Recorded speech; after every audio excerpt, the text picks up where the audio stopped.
हर हर महादेव यह कथा उस साधक की है जो साधारण था, लेकिन जिसके भीतर शिव को जानने की तीव्र प्यास थी। यह केवल कहानी नहीं बल्कि अनुभव, संकेत और आत्मा की यात्रा है।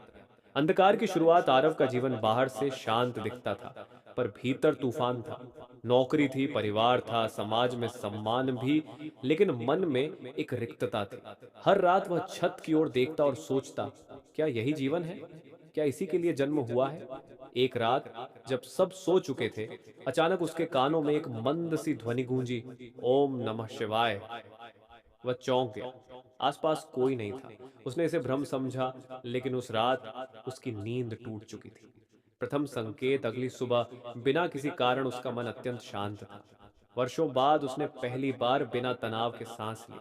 न कोई समस्या हल हुई थी, न कोई परिस्थिति बदली थी, फिर भी भीतर शांति थी। उसी दिन रास्ते में उसे एक शिवालय दिखा, जहां से वह रोज निकलता था, लेकिन कभी रुका नहीं था। आज उसके कदम अपने आप रुक गए। उसने शिवलिंग के सामने आंखें बंद की और आंसू बह निकले। स्वप्न में कैलाश। उस रात आरव ने स्वप्न देखा। हिम से ढका कैलाश, पर्वत, मंद पवन और ध्यान में लीन भगवान शिव। कोई शब्द नहीं, कोई आदेश नहीं, बस उपस्थिति। नींद खुली तो उसका हृदय जोर जोर से धड़क रहा था। वह समझ गया, यह साधारण स्वप्न नहीं था। मंत्र से संबंध। अगले दिन उसने पहली बार पूरे मन से जप किया। 108 बार ओम नमः शिवाय। पहले 20 जप में मन भटका, 50 तक आते आते सांस गहरी हो गई, और 108 पूरा होते होते ऐसा लगा मानो भीतर कोई बोझ उतर गया हो। यहीं से उसकी साधना शुरू हुई। यहां से कथा में क्रमशः निम्न अध्याय विस्तार से आते हैं। स्वीकार की परीक्षा, मौन का रहस्य, निष्काम कर्म की अग्नि भक्ति की पहली झलक, शरीर में ऊर्जा के संकेत, सुगंध और कंपन, शिवलिंग के दर्शन, पूर्वजों का आशीर्वाद, तांडव की गूंज, चंद्रमा और चित्त आत्म संघर्ष, गुरु का प्रकट होना, कैलाश की दूसरी यात्रा, स्वप्न में पार्वती संवाद का अनुभव। 5 दिव्य उपायों का जीवन में उतरना, अहंकार का विसर्जन, शिवत्व की अनुभूति, जब साधक स्वयं दीप बना, समाज में परिवर्तन, सेवा ही साधना अंत नहीं, आरंभ शिव तुम ही हो। एक दिन आरव को उत्तर मिल गया, बाहर नहीं, भीतर। वह शिव से अलग नहीं था। जिस दिन उसने यह जान लिया, उसी दिन जीवन सरल हो गया। समस्याएं थीं, पर भय नहीं था। दुख थे, पर टूटन नहीं थी। उसकी वाणी में शांति थी, आंखों में करुणा और हृदय में शिव। कथा समाप्त नहीं होती, क्योंकि जहां शिव हैं, वहीं से कथा शुरू होती है। हर हर महादेव मौन की पुकार और भीतर जागता शिव। जब मौन बोलने लगा, आरव अब रोज प्रातः ब्रह्म मुहूर्त में उठने लगा था। बिना किसी संकल्प के, बिना किसी दबाव के, बस आंख खुल जाती थी। ये आदत नहीं थी, ये बुलावा था। एक दिन उसने महसूस किया कि मंत्र का जप अब होठों से नहीं, भीतर से होने लगा है। कभी कभी बिना जप किए भी ओम नमः शिवाय स्वयं चलने लगता। उसे याद आया, शिव ने कहा था, उत्तर मौन में छिपा है।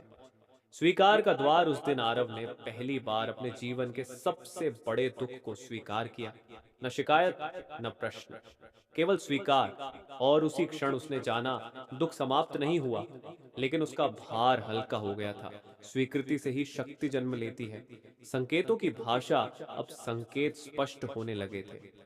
ध्यान में बैठते ही शरीर में कंपन, कभी कभी मस्तक के मध्य हल्की गर्माहट, रात को चंदन जैसी सुगंध, और कभी कभी नींद और जागरण के बीच शिवलिंग की छवि। आरव समझ गया, शिव शब्दों में नहीं, अनुभवों में बोलते हैं। कर्म ही पूजा। एक दिन उसे सहायता का अवसर मिला। किसी ने धन्यवाद नहीं कहा, कोई श्रेय नहीं मिला, पर उस रात ध्यान में बैठते ही मन गहरा हो गया। वह समझ गया, निष्काम कर्म ही सच्ची पूजा है। भक्ति की अग्नि। एक सोमवार की रात शिव तांडव स्तोत्र अपने आप उसके मन में गूंजने लगा। आंखों से अश्रु बहने लगे। कोई दुख नहीं था, केवल समर्पण। उसी रात उसने पहली बार शिव को केवल देव नहीं, अपना मान लिया। चंद्रमा और चेतना पूर्णिमा की रात।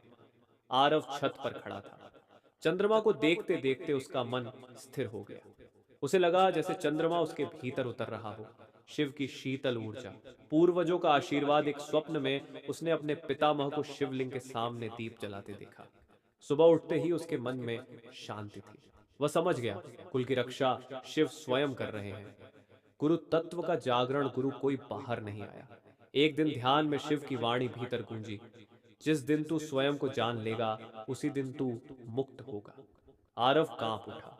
अहंकार का विसर्जन अब उसे प्रशंसा से फर्क नहीं पड़ता था, न आलोचना से। वह करता गया बिना अपेक्षा के, और यही शिव मार्ग था। भीतर का कैलाश, एक रात ध्यान में उसे कैलाश दिखाई दिया, पर इस बार बाहर नहीं, भीतर।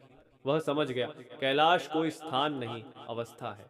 मैं शिवत्व की पूर्ण अनुभूति, साधक से साधना और साधना से शिव बनने की कथा।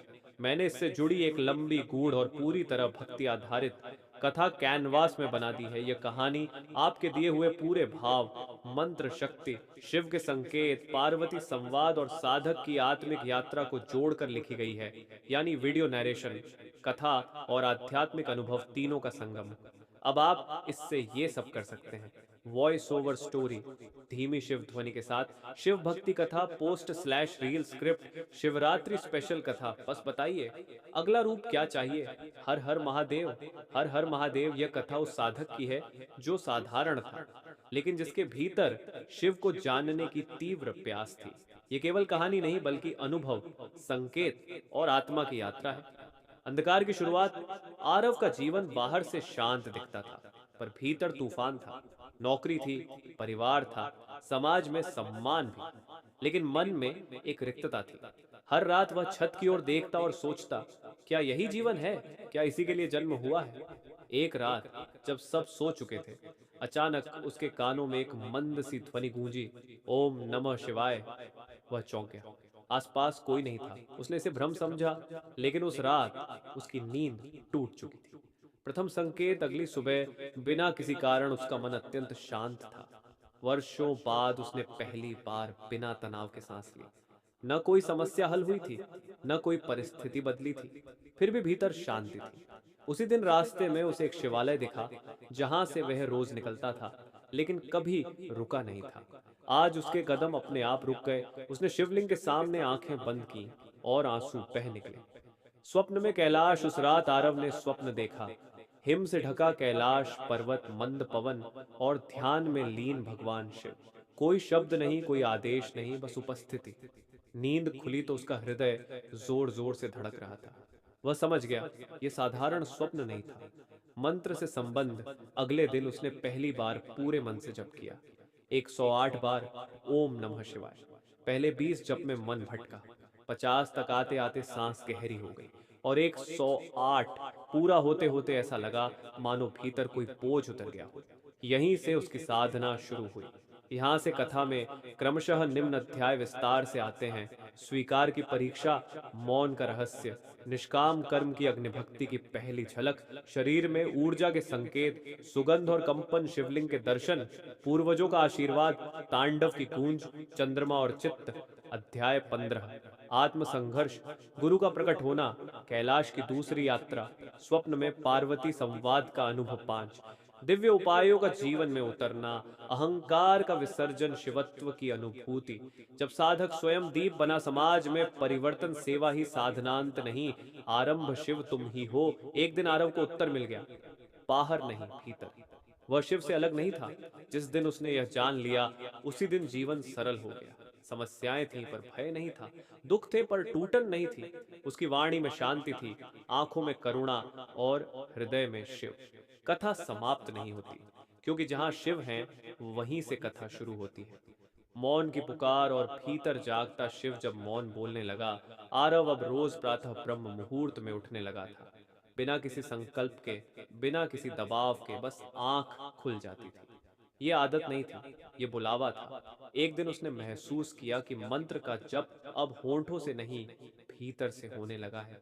कभी कभी बिना जप किए भी ओम नमः शिवाय स्वयं चलने लगता। उसे याद आया, शिव ने कहा था, उत्तर मौन में छिपा है।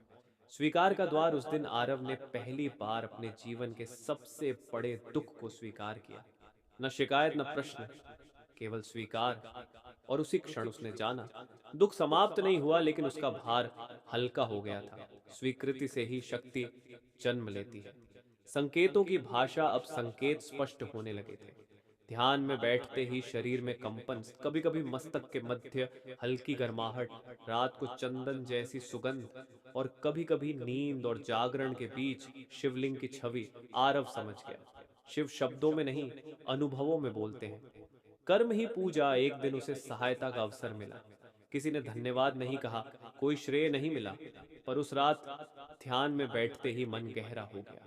वह समझ गया, निष्काम कर्म ही सच्ची पूजा है। भक्ति की अग्नि। एक सोमवार की रात शिव तांडव स्तोत्र अपने आप उसके मन में गूंजने लगा। आंखों से अश्रु बहने लगे। कोई दुख नहीं था, केवल समर्पण। उसी रात उसने पहली बार शिव को केवल देव नहीं, अपना मान लिया। चंद्रमा और चेतना। पूर्णिमा की रात। आरव छत पर खड़ा था। चंद्रमा को देखते देखते उसका मन स्थिर हो गया। उसे लगा जैसे चंद्रमा उसके भीतर उतर रहा हो, शिव की शीतल ऊर्जा। पूर्वजों का आशीर्वाद। एक स्वप्न में उसने अपने पितामह को शिवलिंग के सामने दीप जलाते देखा। सुबह उठते ही उसके मन में शांति थी। वह समझ गया, कुल की रक्षा शिव स्वयं कर रहे हैं। गुरु तत्व का जागरण। गुरु कोई बाहर नहीं आया। एक दिन ध्यान में शिव की वाणी भीतर गूंजी, जिस दिन तू स्वयं को जान लेगा, उसी दिन तू मुक्त होगा। आरव कांप उठा। अहंकार का विसर्जन। अब उसे प्रशंसा से फर्क नहीं पड़ता था, न आलोचना से। वह करता गया, बिना अपेक्षा के। और यही शिव मार्ग था। भीतर का कैलाश। एक रात ध्यान में उसे कैलाश दिखाई दिया, पर इस बार बाहर नहीं, भीतर। वह समझ गया, कैलाश कोई स्थान नहीं, अवस्था है।